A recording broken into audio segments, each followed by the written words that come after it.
Get 3 months of local news for just 99 cents a month. You'll get unlimited access to the news you need to stay engaged and connected to your community. Visit duluthnewstribune.com/subscribe now to get 3 months of local news for only 99 cents a month. Hello, Northlanders. It's Wednesday, July 12th. I'm Wyatt Buckner with your Duluth News Tribune Minute, presented by Minnesota Power Employees Credit Union. The average MPECU member saves over $785 a year in better rates and lower fees. And with MPECU, every ATM is your ATM. With their free checking program, you get ATM fee reimbursements at any ATM anywhere in the U.S. Check out Minnesota Power Employees Credit Union's services online at mpecu.com or visit their offices in downtown Duluth, Arrowhead Road, or Miller Trunk Highway. Now here's a look at today's headlines. City officials will join an elite group of representatives in Washington, D.C. this week, where Duluth is one of just 16 communities across the nation selected to participate in a Good Jobs, Great Cities Academy, a 2-day event put together by the National League of Cities in partnership with the U.S. Department of Labor. Victoria Woodards, NLC president and mayor of Tacoma, Washington, said the gathering will kick off a year-long initiative. Participants will meet with Department of Labor staff who will offer technical assistance tailored to each community's labor needs. More than 250 cities sought to attend the academy, according to Acting Secretary of Labor Julie Sue. Duluth Mayor Emily Larson will lead a 5-member local team. The group's expenses will be covered in full by the event's organizers, yet Larson acknowledged the academy will still consume precious city resources. Larson said the Duluth delegation will focus on improving the pipeline of talent for local manufacturers by drawing on a more inclusive and diverse pool of workers. The team is looking to create easier pathways for people to train up and land solid-paying jobs in the manufacturing industry. Over the next decade, Duluth manufacturers anticipate they will need to hire about 7,000 more people due to projection growth and worker attrition as current employees reach retirement, Larson said. Sue suggested the successful efforts of Duluth and the 15 other cities participating in the academy this week could eventually serve as a model for other communities around the nation.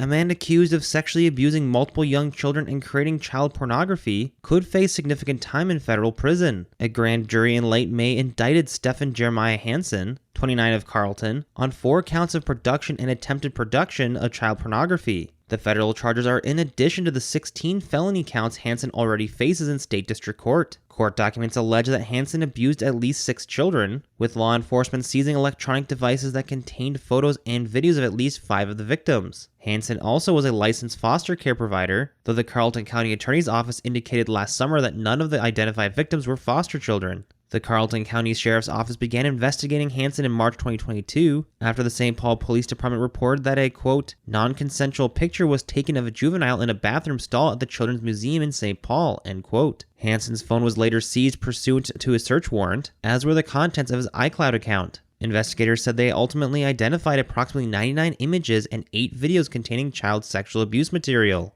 A criminal complaint states that the material appeared to be homemade, as it was not associated with any known child pornography, and investigators were able to confirm the identities of the victims and the locations where the abuse occurred. Hansen remains in federal custody without bail pending trial. A pretrial motion hearing is scheduled for August 7th in Duluth. Hansen has yet to enter a plea in the state case, with his next appearance in state court set for July 31st. While authorities said there were no foster children in Hansen's home at the time of his arrest, the Fond du Lac Foster Care Licensing and Placement Agency requested a suspension of his license. That was granted in early October, according to Minnesota Department of Human Services records.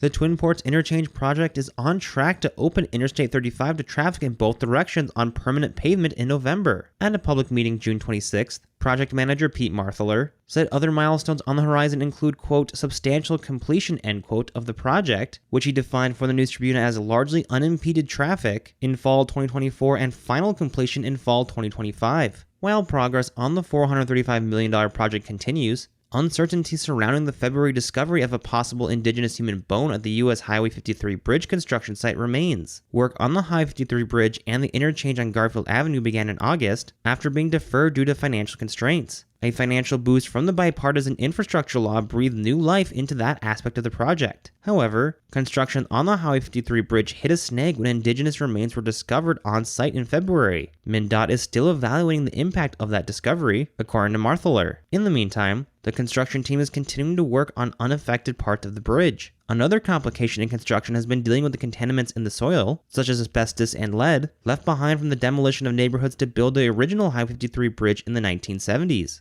The construction team also discovered contaminated groundwater. When the project wraps up in 2025, local streets will be reconstructed after being subjected to heavier traffic from detours.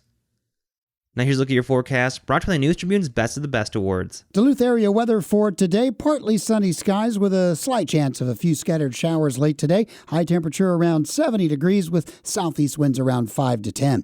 Tonight, look for, again, a slight chance of showers during the evening, otherwise mostly cloudy with low temps in the middle 50s. Thursday, for the most part, a dry day, could be a stray shower, temps warming into the mid-70s, but showers move back in Thursday night and Friday, and maybe a few thunderstorms mixing in as well, with temperatures a little warmer Friday, perhaps approaching 80 degrees. I'm Storm Tracker meteorologist John Wheeler. Thank you to the Best of the Best Awards for their support. The contest is an annual celebration of the best the Northland has to offer when it comes to businesses and organizations to make the Northland a better place to live. Nominations are now open and accepted until Friday as the first part of the competition. Voting will take place August 7th to August 21st. Nominate your favorites at duluthnewstribune.news. Reporting for today's episode was done by Peter Passy, Tom Olson, and Noah Beardsley. Thank you for listening to Duluth News Tribune Minute. Have a great day, and we'll see you back here tomorrow.